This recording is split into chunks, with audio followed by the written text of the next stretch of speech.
Good evening, my fellow Americans.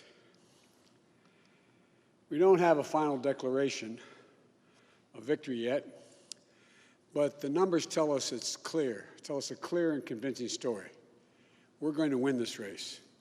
Just look at what has happened since yesterday. 24 hours, we were behind in Georgia. Now we're ahead, and we're going to win that state. 24 hours ago, we were behind in Pennsylvania, and we are going to win Pennsylvania. And now we're ahead, but we're winning in Arizona, we're winning in Nevada, and in fact, our lead just doubled in Nevada. We're on track to over 300 electoral votes, electoral college votes. And look at the national numbers. We're going to win this race with a clear majority of the nation behind us. We've gotten over 74 million votes. Let me repeat that, 74 million votes. That's more than any presidential ticket has ever gotten in the history of the United States of America. And our vote total is still growing. We're beating Donald Trump by over 4 million votes. And that's a margin that's still growing as well. One of the things I'm especially proud of is how well we've done across America. And we're going to be the first Democrat to win in Arizona in 24 years.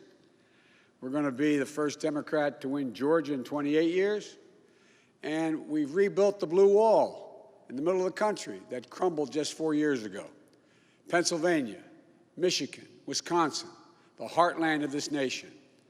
I know watching these vote tallies on TV moves very slow, and as slow as it goes, it can be numbing.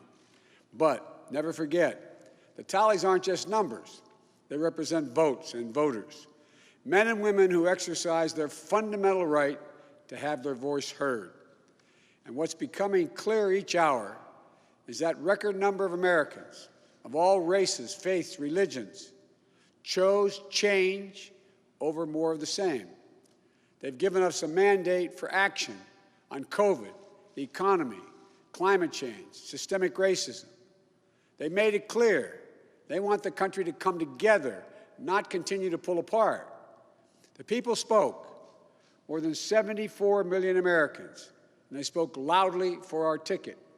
But while we're waiting for the final results, I want people to know we're not waiting to get the work done and start the process. Yesterday, Senator Harris and I held meetings with groups of experts on public health and the economic crisis this country is facing. The pandemic, as you also know, is getting more worrisome all across the country. Daily cases are skyrocketing, and it's now believed that we could see as many as 200,000 cases in a single day. The death toll is approaching 240,000 lives lost to this virus. That's 240,000 empty chairs, kitchen tables, and dining room tables all across America. We'll never be able to measure all that pain and the loss, the suffering that so many families have experienced. We know something about what it feels like to lose someone. And I want them to know they're not alone. Our hearts break with you. I want everyone to know on day one, we're going to put our plan to control this virus into action. We can't save any of the lives lost, any of those have been lost, but we can save a lot of lives in the months ahead.